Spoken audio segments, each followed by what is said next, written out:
I would say you're right.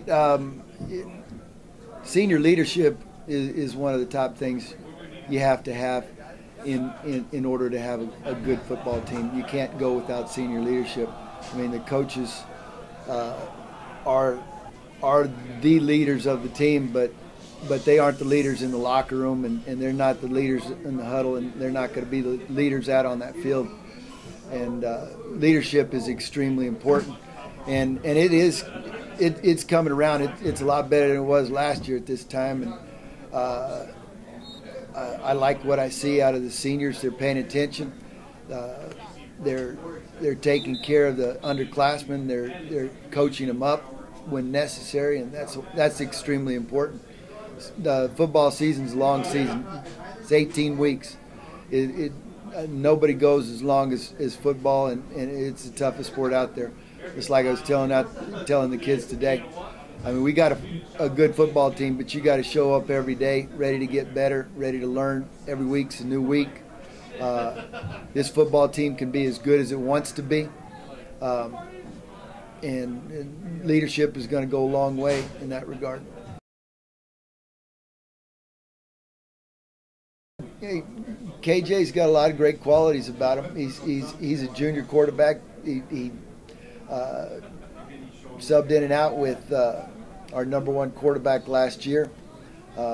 Pretty much took over at the end, but you know he's young. He's still young. We're going to surround him with the best offensive line and running game that we can surround him with, and let him take those baby steps in, because he could be something special. But I think you got to go slow with your young quarterbacks and make sure that they understand everything that you want them to do.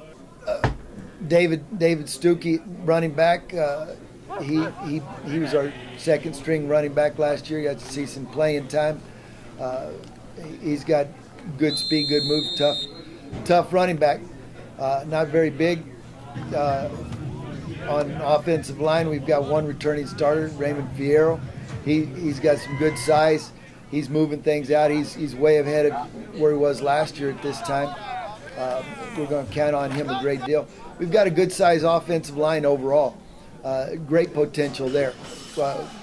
As everybody knows, we want to run the football, and that's our #1 goal, is to have a better running game this year. If you don't have a running game, your passing game is not going to do very well. Our receiving core is coming around this year. I think it could be one of the best we've ever had, but you never know. Everything's potential right now, and potential is just another word for worthless ass. Defensive starters, we've got about 13 guys that actually saw some pretty good playing time last year. I would say we have 7 starters coming back this year, but there's going to be quite a few of those guys are going to be playing offense, and so we're trying to find a rotation. We've got, I think, good depth on both sides of the ball, so we like to play guys both ways. We like to teach them both offense and defense, and get the best football players on the field.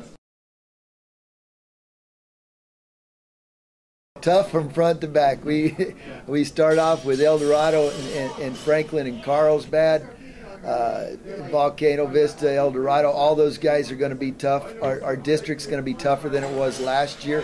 Oñate's going to be better. Gadsden, I don't know what they got at quarterback, but that guy came out of nowhere last year, so they might pull another rabbit out of their hat this year. I think, our district's overall tough. Cruces, I don't think they're slowing down. I think they're fired up. They've got good size and speed, and Coach Miller's son, I think, is going to do an excellent job.